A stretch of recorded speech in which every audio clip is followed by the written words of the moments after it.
Let's see if we can prove the following challenge. So we're given that angle B is a right angle in the triangle ABC, and D is the midpoint of the segment AB.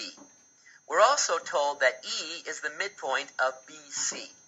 And our challenge is to prove that the area of DBE is 1/4 the area of triangle ABC. Well, okay, this seems really tricky. And again, there's lots of words, so we have to parse it. So let's draw a picture in the coordinate plane. So let's take a coordinate plane. And notice that since the triangle is a right triangle, I'm going to take advantage of that. And you know how? I'm going to put that right angle right there at the origin. So here I go, marking my coordinate plane. And so I'm going to draw a right triangle. And I'm going to call this B, because I know B is the right angle. So that's the origin. I don't know which is bigger and which is less, so I'm just going to draw it any way I want. You can draw it any way you want too, because we're not going to read anything off the picture. We're just going to use it as a guidepost to prove the theorem. So I'm going to call this A, and I'm going to call this B. Oh, C. Remember, B is this here. I already called that. So there's my right triangle, ABC.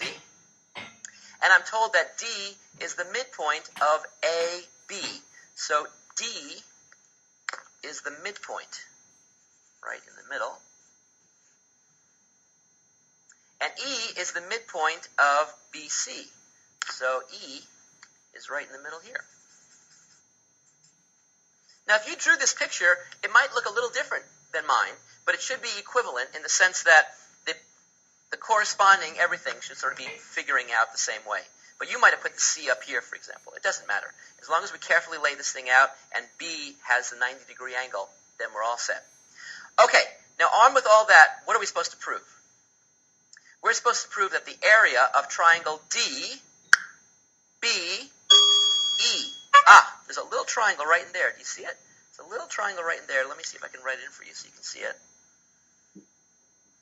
It's a right triangle. I can see that immediately.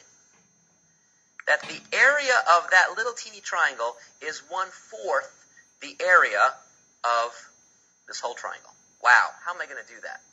Well, here's a great opportunity for us to use the coordinate axes. Let me actually give these points names.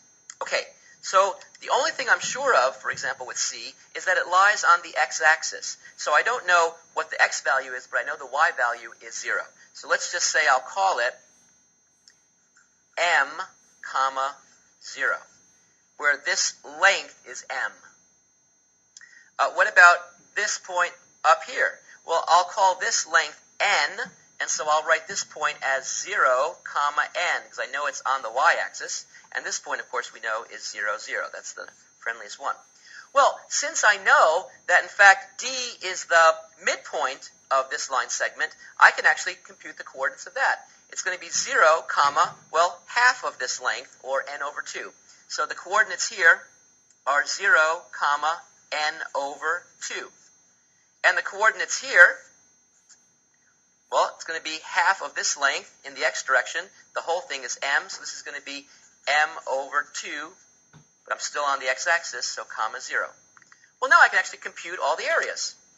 So now I can reduce this to a question that I can actually think about. So what's the area of triangle ABC? Well, the area of triangle ABC is going to be equal to 1/2 the base. Well, the base has length m times the height, and that height has length n. And so I see mn all divided by 2. Now, what about the area of the little red triangle? Well, the area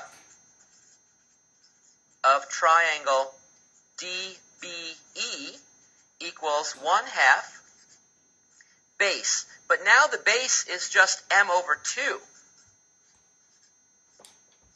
times the height, which is n over 2. And what does that equal? Well, we see that equals m times n all over 8. And is it the case that this is 1/4 of this? Well, now we can just check and do the final step in the proof, which is to say, is 1/4 of, remember of means times, the area of the big equal to the area of the little? Well, what is this? Well, 4 times 2 is 8, and so indeed I see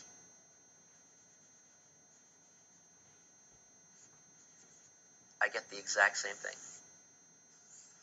So 1/4 of this area equals that area, and that proves the theorem.